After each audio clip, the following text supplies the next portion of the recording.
안녕하십니까. 독거 투자일지 제레미안입니다. 오늘은 제가 지난주에 갔던 나심 탈레브의 행운에 속지 마라라는 책을 읽고 느낀 점을 적어보았습니다.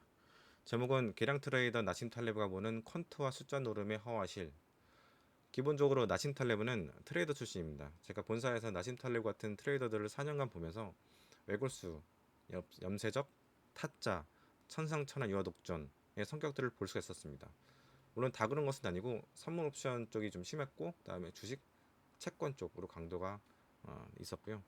이들 같은 경우는 비정규직이다 보니 실적으로 실력을 보여야 하고, 그런 스트레스 때문에 돈을 덜 벌어도 정규직이 낫다라는 한탄을 하기도 했고요.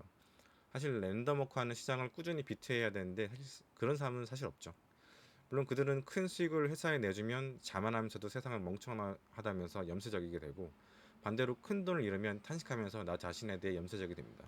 업앤다운이 굉장히 심한데, 나심 탈레브 역시 본인의 강성 이미지가 대부분 책에서는 나오지만, 한편으로는 트레이더들의 그렇듯 살짝 약한 부분이 연민으로 느껴져서 공감이 느껴지기도 했습니다. 투자란 과학이 아니라 예술이다라는 말이 있습니다. 곰곰이 생각해보면 주식시장은 랜덤워크하기 때문에 그렇습니다. 과학은 선형적인 학문이다 보니까 이런 주식시장의 비선형적인 랜덤워크에는 적합하진 않습니다. 비선형적인 학문은 과학보다는 예술이나 인문에 더 가깝죠. 그래서 나심은 그렇게 인문과 시, 철학, 역사 등 비과학적인 학문에 집착했는지도 모릅니다. 본인도 금융 경제 쪽에서는 하이테크인 트레이딩을 확률과 통계 등 여러 수리적인 요소로 계산하는 트레이더였는데, 이게 허구한 날 틀리니 말입니다. 저도 시스템 트레이딩 하는 이들 많이 봤는데, 시장을 관통하는 알고리즘은 세상에 존재하진 않습니다. 덕분에 그들의 일은 계속 알고리즘을 고치고 다듬고, 또 시장에서 깨지면 고치고 다듬고를 반복하죠. 나심 역시 많은 시행착오를 겪었을 테고, 그에 대한 회의감이 작용했을 것입니다. 나심 탈레브는 이 책에서 그래프나 표를 거의 보여주지 않습니다. 트레이더를 하면서 누구보다도 그래프와 넘버스에 익숙한 사람인데도 신기하게 말로 다 풉니다. 사실 독거 투자일지에서도 그래프가 별로 없습니다. 대부분 말로 풉니다. 그 이유가 있습니다. 바로 저 그래프들이 오류 범벅일 때가 많다는 것입니다. 비단 주가 차트뿐만 아니라 애널리스트들이 통계라고 들고 오는 것들도 다 포함이 됩니다. 그리고 그러한 것을 내세우면서 주식과 시장을 얘기하면서 보기에는 시원시원하고 믿을만 하겠지만, 사실 그것들이 오류가 번복이라는 것을 알지 못하죠.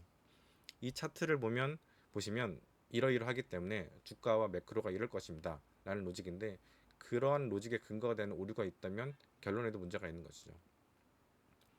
가장 강렬하게 와닿았던 비유가 있습니다. 내가 알고 있는 대통령 부시는 죽은 적이 한 번도 없이 건강하다. 단 한 번도 그런 백데이터가 없다. 그러므로 그는 앞으로도 죽지 않을 것이다. 라는 내용으로 기억하는데요. 촌철살인이라는 말이 딱 들어맞습니다. 과거에도 그랬으니 앞으로도 계속 그럴 것이다. 라는 것이죠. 이 말 자체가 오류를 내포하고 있죠. 백데이터에 대한 100% 신봉인데, 이거는 주식시장에서 늘 있는 것이죠. 결국 아버지 부시는 별세됐습니다. 바로 10수년 전에 그가 설파한 블랙스완을 이야기하고 있는 것입니다. 그렇기 때문에 베팅을 한 번 할 때 90%의 조금 벌 확률과 10%의 50배를 벌 확률이 있다면 10%의 베팅인 것도 의미가 있다라는 것은 사실 우리가 기존에 갖고 있는 사고를 깨는 굉장한 부분이긴 합니다. 하지만 이런 일들이 우리가 투자하는 기법 중에 있죠. 예를 들자면 벤처 투자를 할 때 우리가 1억 가지고 10개 스타트업에 1,000만 원씩 분산 투자를 하는 그런 간단하면서 널리 알려져 있는 그 기법이 있습니다. 왜냐하면 스타트업이 성공 확률이 5%가 안 되는데, 이 중에서 하나만 성공하고 나머지는 다 날려도 그중 하나가 성공하게 되면 수십 배의 돈을 벌 확률이 있기 때문에 분산으로 깔아두는 것이죠. 어찌 보면 이런 나심탈부의 이야기가 새로운 듯하면서도 익히 우리가 아는 내용이기도 합니다. 작년 가을 제가 독투에서 가장 임상 단계의 백신에 가까워진 그 종목들 5개를 분산해서 사놓으면 나중에 먹을 것이다 라고 이야기했던 것을 기억하시는 분들이 있을지 모르겠습니다. 대부분 일상에서는 이런 희귀 사건을 이해하지 못하며 발생 가능성을 무시를 하죠. 대부분 애널리스트들은 그냥 삼성전자를 추천하죠. 월가에서는 IBM을 예전에 추천했고, 이렇게 안전빵으로 가는 투자를 대부분 이렇게 권하는 거랑 비슷하다고 보시면 됩니다. 퀀트가 한때 곽강을 봤던 시기가 10수년 전인데, 주류가 되지 못한 이유는 생각보다 잘 안 맞기 때문입니다. 가끔 퀀트 리포트를 보는데 이런 분위기구나 라는 정도로 저는 그냥 체크만 합니다. 퀀트는 차트보다는 조금 더 맞는 정도? 그것도 시장에 따라서는 차트가 더 나을 때도 있습니다. 사실 퀀트로 돈을 번 사람이 거의 없죠. 아주 극소수인데 그들이 퀀트만으로 수익을 내는 건지도 불분명합니다. 르네상스 테크놀로지를 떠올리시겠지만 그 수많은 수리 심리 인문학자들, 거기 심지어 음대 출신이라든가 철학, 심리학 여러 사람들이 다 같이 일하고 있으니까 말입니다. 레이 달리오의 브리지워턴도 마찬가지입니다. 그렇지만 이들의 작년 성적이 처참했죠. 과거의 백데이터대로 세상이 흘러간다면 얼마나 재미없고 쉬울까요? 모든 것이 랜덤 워크입니다. 공식화하기가 어렵다는 이야기죠. 이를 나심 탈레브는 행운에 속지 마라 이렇게 얘기를 하죠. 또한 나심은 많은 이들이 내세우는 논리의 허구성을 설파합니다. 누구나 논리를 들어서 통계나 도표 그리고 논문을 들고 자신의 의견을 정당하지만 까놓고 보면 그 통계나 논리에 심각한 오류가 있음을 우리가 많은 사례를 통해서 이해합니다. 그 중에 하나를 아래를 통해서 이야기를 해보겠습니다. 우리의 뇌가 각자 담당하고 있는 부위가 서로 다르다 보니 서로 멘탈 디스오더를 일으키기도 한다. 우리는 어떠한 주제를 이야기할 때 기준점을 세우고 객관한다고 얘기하지만 늘 그 기준을 바뀐다. 가난한 이가 돈을 벌어 부자 동네 갔지만 여전히 다른 부자들 때문에 가난을 느낀다. 그의 재산은 미국 상위 0.001%에 속하는데도 말이다. 이는 생존 편향으로서 우리의 기준점이 계속하여 바뀌고 있기 때문이다. 이는 투자자에 있어서도 마찬가지로 반복된다. 그때 투자의 기준점이 바뀌는 것이다. 기분대로, 차트대로, 아니면 다른 사람 이야기대로. 이렇듯 생체 운동과 이성, 감정을 다룬 뇌가 다 다르다 보니 서로의 판단을 방해하기도 한다.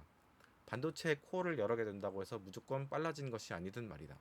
서로 간섭이나 체증 현상을 일으킬 수 있다. 그러면서 우리는 이성이 판단하는데 최고의 파트일 것이라고 착각하게 된다. 그러나 어느 실험에서 감정에 내가 마비된 이가 이성적인 판단을 빠르게 할 줄 알았는데 오히려 아주 단순한 결정도 하지 못하고 아침에 침대에서 일어나지도 못하며 이리저리 재기만 한다는 부분은 충격적이다. 감정은 이성을 돕는 윤활유인데 우리는 감정을 먼저 느끼고 나서 설명을 한다. 즉 가슴이 뛰어 주식을 산 후 주식을 스터디하는 꼴이다. 그리고 매수를 정당한다. 나심 탈레브를 보면 앙드레 코스톨라니의 뉴욕에 사는 아들 같다라는 생각이 들었습니다. 그 같은 경우에는 시장을 몇 발자국 뒤에 서서 시니컬하게 내려다보는 게 그런 스타일의 글을 많이 썼었죠. 그리고 생각보다 다작을 했었고요. 책 자체는 어렵지만 군데군데 정말 새롭게 기존의 통념을 깨는데 이 나심 탈레브의 책에 의의가 있었습니다. 빼먹을 것들이 분명히 있었죠. 확고한 철학이 없다면 철학 없이 뉴스나 리포트에 이리저리 흔들린 투자자가 됩니다. 확고한 철학도 바로 이러한 책들을 통해서 만들어진 것이 아닌가 생각이 됩니다. 제 브런치 글을 보시면 퍼온 글이긴 한데 좋은 부분들을 발췌한 부분들을 적어놨습니다. 한번 나중에 읽어보시면 도움이 될 것 같습니다. 오늘은 여기까지 하겠습니다. 감사합니다.